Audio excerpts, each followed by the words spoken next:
ቤተክርስቲያን ማን ናት? በሰፈራችን በየአቅጣጫው ያሉ ዲኖሚኔሽኖችስ ምንድን ናቸው? በመጽሐፍ ቅዱሳችን ውስጥ በዝርዝር የተነገረው የአካልነትና የብልትነት ጉዳይ ከኛ ጋር ምን ግንኙነት አለው?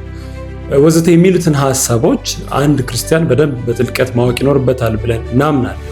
የዚህም ሁሉ ዕውቀት መነሻና ዋናው የኢንፎርሜሽን ወይም ደግሞ የዕውቀት ማግኛ ስፍራው መሆን ያለበት የእግዚአብሔር ቃል ብቻ እንዲሆን ይጠበቃል ማለት ነው።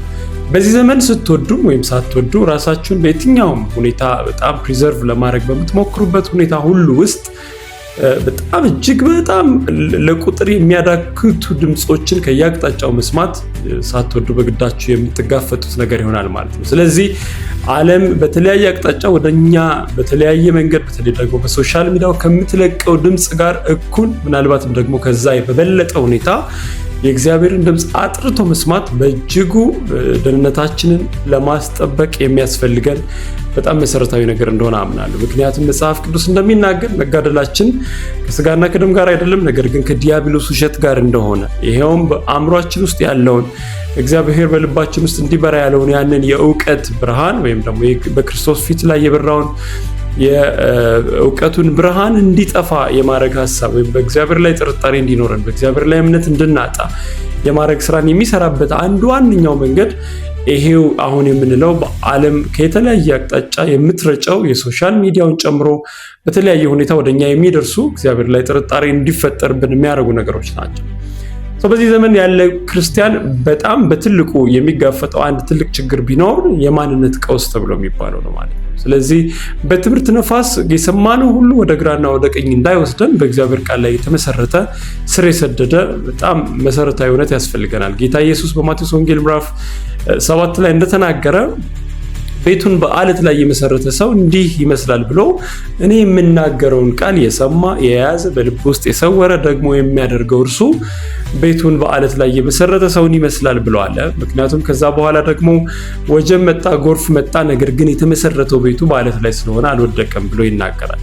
ነገር ግን ይሄ እግዚአብሔር ቃል በልቡ የሌለው ደግሞ ሊያደርገው የማይተጋ የተገለጠው ጸጋ በውስጡ ባለው መንፈስ እግዚአብሔርን ለመምሰል ዕለት ዕለት ራሱን የማያስለምድ ሰው ግን ቤቱን በአሸዋ ላይ የመሰረተ በቀላሉ በጎርፍና በነፋስ መሰረቱ ሊናድ የሚችል ማንነት ያለውን ደካማ ክርስትና የሚናገር ሆኖ ይታያል ማለት ነው። ስለዚህ ይህንን በዚህ መሰረት አካሉን ለማገዝ እግዚአብሔር በረዳን መጠን በውስጣችን ባስቀመጠው ሸክም እኔና ወንድሞቼ በተለያየ መንገድ እናንተ እየደረሰን እንዳለን ይታወቃል። ከዚህ በፊት በዩቲዩብ አድራሻችን ላይ ያስቀመጥነው ቤተክርስቲያን ማናት፣ ደግሞ ዲኖሚኔሽኖች ምንድናቸው፣ እንዲሁም ደግሞ አካልነት የሚል ዋና መሰረታዊ ሐሳቦችን አስቀምጠናል።